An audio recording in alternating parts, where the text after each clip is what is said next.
ఆదిలాబాద్ జిల్లా సీతగొందిలో మావల ఎస్ఐ పురుషోత్తంపై దాడి జరిగింది. పోలింగ్ కేంద్రం దగ్గర గుమిగూడిన ప్రజలను చెదరగొడుతుండగా ఈ ఘటన జరిగింది. దాడిలో గాయపడ్డ ఎస్ఐ పురుషోత్తంను హాస్పిటల్ కి తరలించారు తోటి పోలీసులు. రైట్, మరింత సమాచారం అంజయ్య అందిస్తారు. అంజయ్య, ఆదిలాబాద్ జిల్లాలో పోలీసులపై గ్రామస్తుల దాడిపైన అప్డేట్స్ ఏంటి?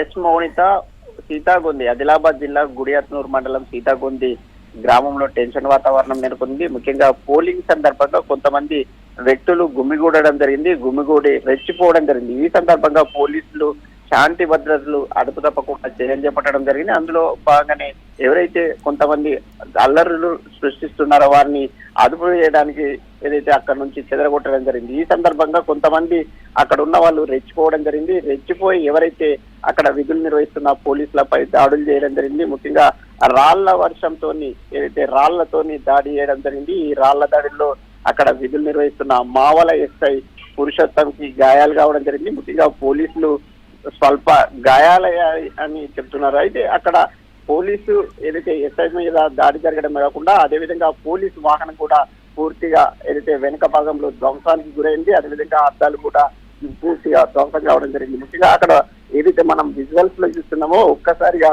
ఒక గుంపుగా కదిలి రావడం, అదేవిధంగా ఒక్కసారిగా పోలీసులపై దాడి చేయడం, ఆ తర్వాత పోలీసులు కూడా అక్కడి నుంచి కొంత తప్పించుకోవడానికి ప్రయత్నాలు చేసినప్పుడు కూడా ఒక్కసారిగా ఎవరైతే గ్రామస్తులు రాళ్లతో రావడంతో అక్కడ తీవ్రమైన ఉద్రిక్త వాతావరణం నెలకొంది. అదేవిధంగా ఎవరైతే గాయపడ్డ ఎస్ఐని స్వల్ప గాయాలు కావడంతో ప్రాథమిక చికిత్స అందించడం జరిగింది. అయితే ఎవరైతే దాడి చేశారో దాడి చేసిన వారిని పట్టుకోవడానికి ఇప్పటికే పోలీసులు అన్వేషణ చేపట్టడం జరిగింది. అదేవిధంగా వారిని పట్టుకొని కూడా కేసులు నమోదు చేస్తామని పోలీసులు చెప్తున్నారు. మౌలిక